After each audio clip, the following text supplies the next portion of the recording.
अस्सलाम वालेकुम everyone, happy plants YouTube channel में खुश आमदीद। ये अपडेट है, क्विक अपडेट है। ये टोकरी नुमा मिट्टी के गमले में बैचलर बटन फ्लावर, जिसे कॉर्न फ्लावर भी कहा जाता है, उसके बीज लगाए थे, जो कि अब माशाल्लाह से उगने लग गए हैं। छोटे छोटे खूबसूरत पौधे।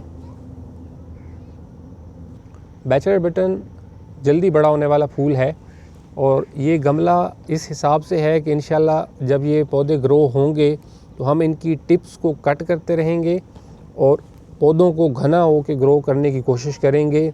और कोशिश होगी कि मौसम बहार में इन पौधों को इस तरीके से काटा जाए कि ये बिल्कुल गमला भर जाए और इस पर फ्लावर्स आएँ, और जब फ्लावर्स आएँ तो नीचे से गमला नज़र ना आए। तो इस तरीके से इंशाल्लाह बैचलर बटन के जो पौधे हैं हम इनको ग्रो करेंगे। अब देखते हैं कि इन पे कलर्स कौन कौन से आते हैं। बैचलर बटन में काफ़ी सारे कलर्स होते हैं।